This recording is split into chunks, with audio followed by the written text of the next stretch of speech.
ശബരിമല ഉൾപ്പെടുന്ന റാന്നി മണ്ഡലത്തിൽ സ്വർണ്ണ കവർച്ച തന്നെയാണ് പ്രധാന വിഷയമെന്ന് NDA 2020 സ്ഥാനാർത്ഥി തോമസ് കെ സാമുവൽ. മറ്റ് ജനകീയ വിഷയങ്ങളും ചർച്ചയാക്കി സ്ഥാനാർത്ഥിയുടെ പ്രചാരണം പുരോഗമിക്കുകയാണ്. ഗോകുൽ രമേശ് തയ്യാറാക്കിയ റിപ്പോർട്ടിലേക്ക്. റാന്നി മണ്ഡലത്തിൽ NDA സ്ഥാനാർത്ഥി തോമസ് കെ സാമുവലിന്റെ പ്രചാരണം പുരോഗമിക്കുകയാണ്. ചേട്ടാ നമസ്കാരം. അവസാന ഘട്ടത്തിലേക്ക് പ്രചാരണം എത്തുകയാണ്. ജനങ്ങളുടെ ഭാഗത്തു നിന്നുള്ള പ്രതികരണങ്ങളൊക്കെ എങ്ങനെയാണ്? ജനങ്ങളുടെ ഭാഗത്തു നിന്ന് വളരെ നല്ല ഒരു സ്വീകാര്യതയും പ്രതികരണവും, ജനങ്ങൾ കൂടുതലും നമ്മളെ വന്ന് കാണുകയും നമുക്കങ്ങോട്ട് എല്ലാവരുടെ അടുത്തും എത്താൻ പറ്റുന്നില്ലെങ്കിലും റാന്നിക്കാരൻ എന്നുള്ള ഒരു വലിയൊരു സ്വീകരണം അവർ തരുന്നു. എല്ലാവരും വിളിക്കുന്നു, വന്ന് കാണുന്നു. എനിക്ക് പരമാവധി ആൾക്കാരെ കോണ്ടാക്ട് ചെയ്യാനും നോക്കുന്നുണ്ട്. എല്ലാവരും വളരെ സന്തോഷത്തിലും വലിയൊരു പ്രതീക്ഷയിലുമാണ്. റാന്നിയിലെ പ്രധാന തെരഞ്ഞെടുപ്പ് വിഷയങ്ങൾ എന്തൊക്കെയാണ്? അജണ്ടകൾ എന്തൊക്കെയാണ്? അതെ, റാന്നിയിലെ പ്രധാന തെരഞ്ഞെടുപ്പ് വിഷയം, നമ്മുടെ മുഖ്യ തെരഞ്ഞെടുപ്പ് വിഷയമായ ശബരിമല സ്വർണ്ണക്കൊള്ളയ്ക്കെതിരെയുള്ള ഒരു വലിയൊരു സായുധ സമരമാണ് നമ്മളിവിടെ നടത്തുന്നത്. നമുക്ക് ഏവർക്കും അറിയാവുന്ന പോലെ സ്വർണം ഇവിടുന്ന് കൊള്ള ചെയ്തത് ആരാണെന്നും അതിവിടുത്തെ ഭരണകക്ഷിയാണെന്നും അതിന് കൂട്ടുനിന്നത് ഇവിടുത്തെ UDF അല്ലെങ്കിൽ ഇവിടുത്തെ കോൺഗ്രസ്സുകാരാണെന്നും ഇവിടുത്തെ ജനങ്ങളെല്ലാവരും തിരിച്ചറിഞ്ഞു. അതിനെതിരെ ആ കട്ട സ്വർണം തിരിച്ചു കൊണ്ടുവെപ്പിക്കാനുള്ള ഒരു പോരാട്ടമാണ് നമ്മൾ നടത്തുന്നത്. അതാണ് നമ്മുടെ പ്രധാന പ്രചാരണ വിഷയം.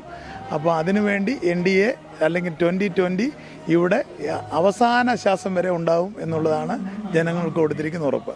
റാന്നിയിലെ ജനങ്ങൾക്ക് വേണ്ടി ഇത് തന്നെയാണ്, വികസനമുണ്ട്. സ്വാഭാവികമായിട്ടും മറ്റെന്തൊക്കെ കാര്യങ്ങളാണ് NDA മുന്നോട്ട് വയ്ക്കുന്നത്, അവർക്ക് വാഗ്ദാനം? അതെ, റാന്നിയിലെ വിഷയമെന്ന് പറഞ്ഞാൽ ഞാൻ റാന്നിയിൽ തന്നെ ജനിച്ചു വളർന്നു, റാന്നിയിൽ തന്നെ പഠിച്ചു. പ്രാഥമിക വിദ്യാഭ്യാസം മുതൽ 2 വർഷം pre degree Ranni Saint Thomas കോളേജിൽ, അത് കഴിഞ്ഞ് ഡിഗ്രിയും റാന്നി സെൻറ് തോമസ് കോളേജിൽ.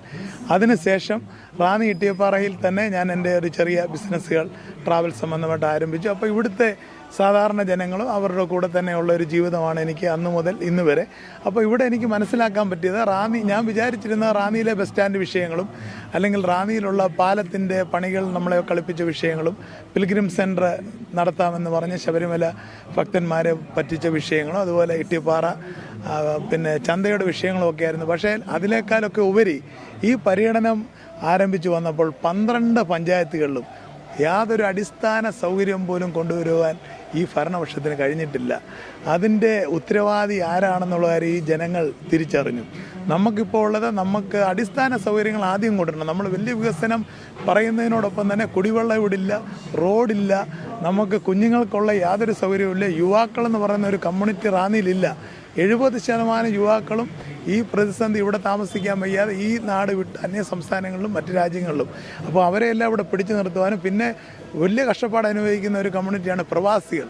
അവരുടെ ഓരോ ആവശ്യങ്ങളും നിർവഹിക്കുവാൻ ഇവിടുത്തെ ഭരണകൂടമില്ല. അവരുടെ വീട്ടുകാർ വിളിച്ചാലൊരു ഫോൺ പോലും എടുക്കുവാൻ അപ്പോൾ അവരെയും കൂടെ ചേർത്ത് നിർത്തി, പ്രായമായ അച്ഛനമ്മമാരെ ചേർത്ത് നിർത്തി, യുവാക്കളെ കുഞ്ഞുങ്ങളെയൊക്കെ ചേർത്ത് നിർത്തി നമ്മുടെ റാന്നിയാകം അടിസ്ഥാന സൗകര്യ വികസനം മുതൽ അന്തർദേശീയ വികസനം വരെ നമ്മൾ കൊണ്ടുവന്നേ പറ്റുള്ളൂ. അത് NDAക്ക് സാധിക്കുകയുള്ളൂ എന്നുള്ള ഇവിടുത്തെ സാധാരണ എല്ലാ ജനങ്ങളും മനസ്സിലാക്കി അതിനുവേണ്ടി നമ്മൾ അക്ഷീണം പ്രവർത്തിക്കുകയാണ്. അതിനുവേണ്ടിയാണ് ഇനി തുടർന്നുള്ള നമ്മുടെ എല്ലാ ജീവിതവും. ഒരു ചോദ്യം കൂടെ, ഈ 2020 എന്ന പാർട്ടിക്ക് ഈ മലയോര ജില്ലയിലെ ആളുകളുടെ സമീപനം എങ്ങനെയാണ്? എറണാകുളത്തിന് പുറത്ത് എങ്ങനെയാണ് ജനങ്ങളുടെ സമീപനം? അത് വലിയൊരു ചോദ്യമാണ്. 2020 എന്നുള്ളൊരു പാർട്ടിക്ക് ഇവിടെ വ്യക്തമായ ഒരു നല്ല വേരൊഴുക്കുണ്ട്. ഓൺലൈനായിട്ട് നിറയെ ആൾക്കാർ ചേർന്നിരുന്നു. കുറച്ച് ടീമുകൾ ഇപ്പം വരുന്നുണ്ട് പുതിയതായിട്ട്. അതിനേക്കാൾ ഉപരി 2020 അത് എന്നെയും അതിശയിപ്പിച്ച ഒരു കാര്യമാണ്. 2020യുടെ സ്ഥാപകനായ സാബുകൻ ജേക്കബ് അവറുകളുടെ സ്ഥാപനമായ കിറ്റെക്സ്, സാറാസ് കറി പൗഡർ, അന്ന അലൂമിനിയം അങ്ങനെയൊക്കെയുള്ള യൂണിറ്റുകളുടെ ഏകദേശം 3000-ലധികം ജോലിക്കാർ, ഡിസ്ട്രിബ്യൂട്ടേഴ്സ്, അവരുടെ ഏജൻസികളെ, സ്റ്റാഫുകളെല്ലാം നമ്മുടെ ഈ റാന്നിയിൽ ഉണ്ട്. അവരെല്ലാം എന്നെ വന്ന് കാണുമ്പോഴാണ് എനിക്കിത് മനസ്സിലാകുന്നത്. അപ്പോൾ അവരുടെ 2020 വഴി അവർക്ക് പല രീതിയിൽ അനുഭവം ലഭിച്ചിട്ടുള്ള ആയിരക്കണക്കിന് ആൾക്കാർ റാന്നിയിലുണ്ട്. അവരുടെ വലിയൊരു സപ്പോർട്ടും പിന്തുണയും അവരൊരു ടീമായിട്ട് നമ്മുടെ കൂടെ ഉണ്ട്.